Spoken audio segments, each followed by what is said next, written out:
Five-pronged seal!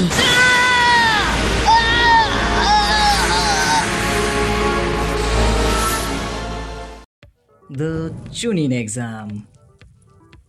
Team 7 अपना mission पूरा करके लैंड ऑफ वेव्स से लीफ विलेज वापस आते हैं, जहां अब चुनिन एग्जाम होने वाली होती है। तो बेसिकली निंजास को उनकी एबिलिटी के हिसाब से ये रैंकिंग्स दी जाती है। तो चुनिन बनने के लिए ऑल 5 ग्रेट नेशंस से सैकड़ों गेनिंग स्क्वाड्स आए होते हैं। उनमें से team 7, team 8 and team 10 leaf village को रिप्रेजेंट करते हैं, जिनमें से कुछ जाने माने नाम जैसे हिनाता ह्यूगा, जिसे नरूटो पसंद है, जो फ्यूचर में उससे शादी करेंगी। फिर नेजी, जो हिनाटा का भाई है। बाय द वे, इनके क्लैन ह्यूगा के पास ब्याकुगान आइज है। देन कबूटो, जिसने नारुतो कंप्लीट करी है, उसे पता होगा कि ये कैरेक्टर क्या क्या कांड करने वाला है। इनो, जो सास्के को पटाने के लिए सकुरा की राइवल है। और शिकामारू, जो बहुत ज्यादा आलसी है पर सबसे ज्यादा इंटेलिजेंट भी। And last Choji. फिर आता है कटोरा कट रॉक ली, या यूं कहे हमारा टाइजुत्सु मास्टर। इसका सपना अपने गाय सेंसे की तरह एक ताकतवर निंजा बनने का होता है, द डेजर्ट किंग गारा। इसके अंदर भी नारुतो की तरह एक टेल बीस्ट मौजूद है। नारुतो वर्ल्ड में 9 टेल्ड बीस्ट होते हैं, जिनमें से 1 टेल बीस्ट शिकागु गारा के अंदर मौजूद है, जो कुछ ऐसा दिखता है। तो नारुतो के अंदर कौन सा टेल बीस्ट है?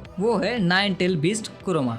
मैंने यहाँ तक नोटिस किया कि कैरेक्टर डेवलपमेंट में नारुतो का कोई जवाब नहीं। यहाँ एक विलन्स एंड साइड कैरेक्टर्स को भी स्क्रीन टाइम मिला है, जिससे हम इनके साथ स्लोली और अच्छे से इमोशनली एंगेज हो पाते हैं। मैंने ये भी नोटिस किया कि यहाँ तक आते आते इसका एनिमेशन भी थोड़ा सा बेटर होने लगता है।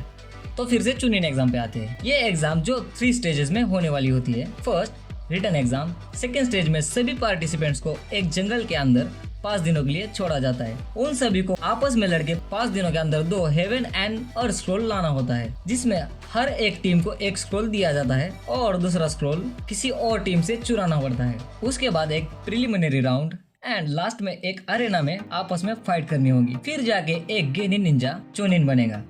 एग्जाम स्टार्ट होने के पहले ही रॉक ली सास्के को चैलेंज करता है। और गाइज, ये बैटल बहुत ही कमाल की होती है। इस बैटल का रिजल्ट आता उससे पहले ही रिटर्न एग्जाम का टाइम हो जाता है। इस एग्जाम में पास होने के लिए सभी पार्टिसिपेंट्स को सुपरविजन कर रहे टीचर से बचकर चीटिंग करनी पड़ेगी और 10 सवालों के जवाब लिखने पड़ेंगे। अगर चीटिंग करते हुए कोई निंजा पकड़ा गया तो वो फिर कभी चोनिन नहीं बन पाएगा।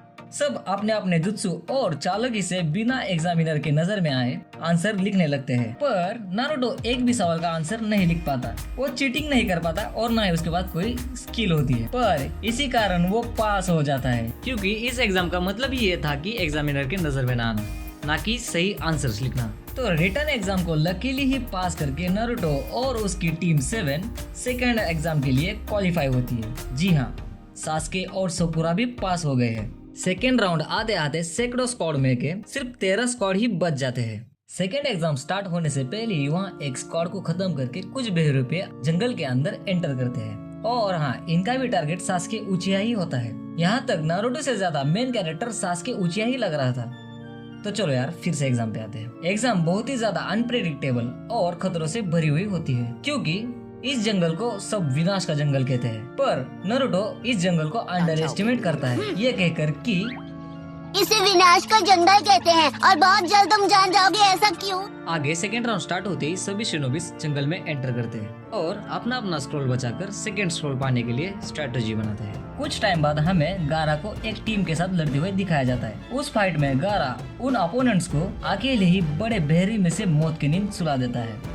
रही बात हिनाटा एंड शिकामारू क्रू की, तो उनके स्क्वाड्स बड़े ही सेफली तरीके से सरवाइव करते हैं। कुछ टाइम बाद रॉकली टेंटेन एंड नेजी से दूर होकर सकुरा को ढूंढने लगता है, क्योंकि वो उसे पसंद है। पर उसकी क्रश सकुरा और उसकी टीम एक बड़े ही भद्दे आदमी से लड़ाई कर रहे होते हैं, और ये भद्दा आदमी उन्हीं बेहरूपों में से एक होता है जो एग्जाम स्टार्ट होने से पहले जंगल में एंटर किए थे, जिसे सब लॉर्ड ओरोचिमारू कहते हैं। वो लड़ाई के दौरान सास्के को नेक पर बाइट करता है, लेकिन ये सास्के के पीछे क्यों पड़ा है वो सब आपको आने वाले सीजन में जानने मिलेगा। अभी आप बस इतना जानो कि उसने सास्के को नेक पर काट के उसे कर्स कर दिया है। देन उसे पता चलता है कि नारुतो ही वो जिंचुरुकी है जिसके अंदर 9 टेल फॉक्स को कैद कर दिया है। ये पता चलते ही वो नारुतो के पेट पर 9 टेल फॉक्स को सील किया हुआ मंत्रा होता है, उस मंत्रा को भी कमजोर कर देता है। इस वजह से आने वाले सीजन्स में उसे अपने चक्र को यूज करने में बड़ी मुश्किल होने वाली है। इसके बाद नारुतो और सास्के दोनों ही बेहोश हो जाते हैं और इतना करके ओरोचिमारू गायब हो जाता है और बेचारी सकुरा अकेले इन दोनों को उठाने की कोशिश करने लगती है। तभी कमजोर पड़ी टीम 7 पे कुछ राइवल्स हमला करते उनका स्क्रोल चुराने के लिए। फिर सकुरा की मदद के लिए लिए वहाँ पे तुरंत आ जाता है, लेकिन कुछ देर फाइट करने के बाद वो भी नॉकआउट हो जाता है। लड़ाई के कुछ देर बाद सास्के को होश आ जाता है और उस कर्ज की इविल पावर हमें दिखाई जाती है जो सास्के को ओरोचिमारू बाइट करके दे गया था। हाँ, ओरोचिमारू ने सास्के को पावर दी है, पर सास्के को उस कर्ज की वजह से बहुत दर्द होता है और वो आउट ऑफ कंट्रोल होता है एक इविल की तरह। फिर वो उन राइवल्स को बहुत ही बेरहमी से मारता है। फाइट करते करते इविल हुआ सास्के ये बात भी रिवील करता है कि उसका मकसद सिर्फ उसके बड़े भाई को मारना होता है। उसका बड़ा भाई और कोई नहीं, most famous character of anime Itachi Uchiha होता है। एट दिस पॉइंट सीरीज ने अपना स्टोरी बिल्डअप बहुत ही सुपर्ब तरीके से किया है। इन एपिसोड तक आते आते मैं इस सीरीज का दीवाना बन चुका हूँ। मुझे लिटरली इसका एडिक्शन हो गया है। साउंड निंजा से लड़ते वक्त सास्के आउट ऑफ कंट्रोल हुआ था। ये देखकर सकुरा बहुत डर जाती है और डर के मारे सास्के को गले लगाती है, जिससे सास्के नॉर्मल होता है। फिर रॉकली भी ठीक होकर अपने स्क्वाड के साथ चला जाता है। बाय द वे, रॉकली के बाद यहाँ सकुरा की हेल्प करने के लिए टीम शिकामारू भी आई थी।